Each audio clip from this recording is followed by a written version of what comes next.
In the past 3 years, my husband and I have saved £10,000 in 5 months to cover for our visa expenses. Additionally, we have successfully saved for our house deposit in less than 2 years. Hence, I've picked up some effective money saving strategies along the way. Now, one thing you need to know is that saving money is a long-term endeavor that requires patience and consistency. I would usually say that saving money is a marathon and not a sprint. You see, achieving your saving goals may take time, but perseverance allows you to progress towards your goal. Now, whether you are aiming to save up for a significant purchase like a house or a car, cover visa fees, establish an emergency fund for unexpected expenses, or finance a business venture like maybe a startup, the insights I will share in this video can assist you swiftly reach your financial goals. Now let's dive in. The first step is to understand your financial situation. You see, it is essential that when you want to save money, you start by clearly understanding your current financial status to improve your financial situation. Without a clear understanding of where and how your money is being spent, it is like navigating a foggy road. But once you gain clarity on how and where you spend your money, you would feel a sense of control and empowerment, and you'll be ready to make informed decisions on how you want to save your money, because you know which areas to cut down on cost, how to budget your money, and if you even need to increase your income. Now, one effective way to gain clarity on your financial situation is to use budgeting apps or create a simple spreadsheet to track all your monthly expenses. You know, this exercise will enable you to pinpoint where your money is being spent and where you can potentially reduce your spending, like I earlier mentioned. Now that you've gained an understanding into your finances and you now know your expenses, it is time to establish achievable financial goals and devise a budget that accommodates your regular spending and your saving goals. You see, this step will relieve you and reassure you that you have a clear financial plan. Now, when you want to create a budget to manage your finances effectively, you can have a spreadsheet or an app or write it down in a piece of paper. Start by listing your income, potential expenses such as your rent, utilities, groceries, and transportation. After allocating a portion of your income to your basic expenses, you want to then prioritize allocating a portion of your income to your savings goal you have set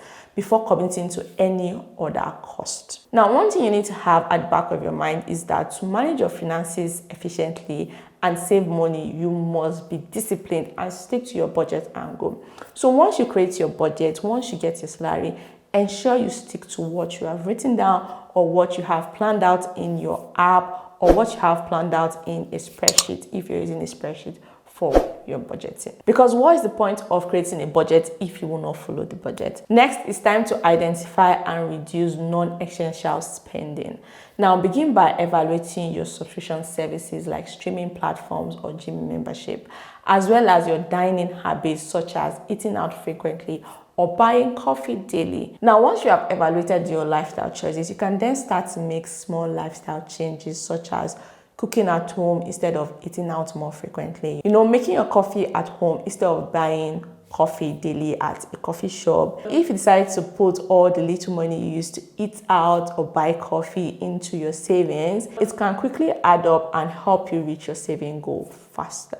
Another way to cut down on cost when you're looking to save money is by shopping at budget-friendly stores and by comparing prices online. You know, this can help you maximize your budget. If you live in the UK, for instance, you can consider shopping at stores like Asda, Aldi, or Lidl to maximize your savings so that you can have more money to, put in your savings. For instance, I used to shop at Tesco, but honestly, I'm considering shopping at the Aldi or is it Lidl that is near my house because I need to save some money, baby. One thing is that I like to shop at Tesco because Tesco has a great layout where you can just see everything you want to buy. But starting from next month, I'll be shopping at the Lidl and the Aldi close to my house because I need to save some money. Now, if you have cut costs but you still need to save more, you can consider increasing your income. You know, if you already have a full-time job, you can consider increasing your income by changing to a higher paying job, or you can take part-time jobs, you can freelance, you can sell items you no longer need. You know, setting aside any additional earnings you make from selling items you no longer need or getting another job that is high paying or getting money from a part-time job can help you save more, like can contribute more into your savings. Now, the fifth tip is to consider opening a dedicated savings account that is not easily accessible. For instance, if you reside in the UK and you want to save for a house deposit, you can consider opening a lifetime individual savings account. Now, because I want to keep this video short and sweet, I'm not going to go into what a lifetime individual savings account entails, but there's a video on the channel where I detailed everything you need to know about a lifetime individual savings account. I talked about the pros and cons in that video, how we used it for our house deposits. Everything you need to know, I have it in that video. I'll link the video to this one for those who want to know more about the lifetime individual savings account. On the other hand, if you're saving to cover visa fees, establish an emergency fund, or finance a business venture, you can opt for a high yield fixed savings account to keep your money secured and gain interest. Now, the idea of opening a dedicated savings account towards your saving goal is that you will not be able to touch the money in that account. So what you want to do is to fix the money or know that the money is there and you will not be able to touch it, because once you don't have access to the money, you can't spend the money. So basically, that's the idea of having a dedicated savings account towards your saving goal. Now, the sixth tip is to automate your savings. One way to effortlessly save money is by setting up a standing order transfer from your transaction account, that's the account you use for your everyday life, to your savings account. So that would be your dedicated savings account. You see, by automating your savings, you can simplify the process and make it a regular part of your finances. You want to treat your savings like a monthly bill that you must pay on time. Now, the seventh strategy is to use savings challenge and tricks. Now, one way to make saving more enjoyable and less burdensome is by turning it into fun challenges. For example, you can try the 52 weeks saving challenge, where you save a certain amount of money each week corresponding to the week number. So for example, in the first week, you will save £1. In the second week, you will save £2 and so on. Another popular method is the £5 saving trick, where you save every £5 note you come across. Saving challenges and trick strategies can add an element of fun and gratification to your savings effort. So for those who like playing games, this one will be a good one for you. You want to keep making it easier to stay motivated and build up your savings over time. So for instance, you can say, okay, I will save every £2 coin I come across, or I'll save every £1 coin I come across.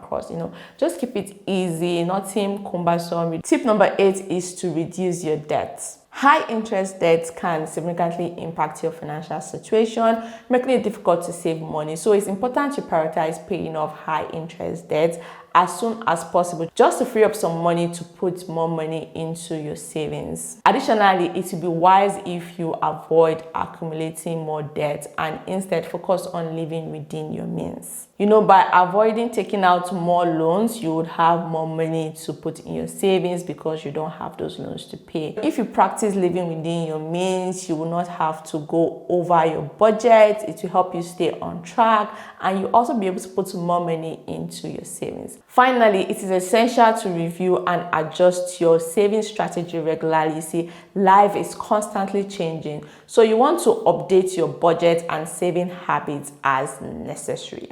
You want to review your budget frequently and make any necessary adjustments to ensure you stay on course with your saving goals. Also, when you're trying to save or when you're trying to meet a particular financial goal, give yourself grace. It is important to recognize that life is unpredictable and adaptability is vital. If unexpected expenses arise and you need to tap into your savings, do so without feeling guilty. Instead of becoming disheartened by the setback, use it as an opportunity to reevaluate and modify your plans. Just give yourself grace. Don't be hard on yourself when you're saving. If you don't meet your particular financial goal at a set time, just acknowledge small victories and the progress you have made.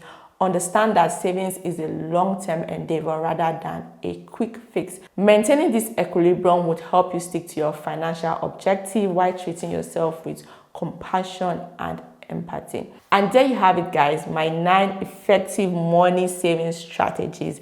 I hope that by following these steps, you would be well on your way to saving your money faster than expected. Remember that the key to saving money is consistency. You have to be consistent. You have to put money into your savings consistently. You can't put money once and then don't put money again and you think you'll meet your financial goal. Nah, it doesn't work that way. You have to be consistent and you have to make conscious financial decisions about your spending. You have to take deliberate steps in cutting your expenses so that you have more to save. Now, in the middle of this video, I mentioned that we saved £10,000 in 5 months to pay for our visa, and I mentioned that we saved for our house deposit in 2 years. Now, if you want to know how we saved £10,000 in 5 months to pay for our visas, watch the video below. If you want to know how we saved for our house deposit in 2 years, watch the video on top. With this, we've come to the end of the video. Bye for now, and thanks for watching.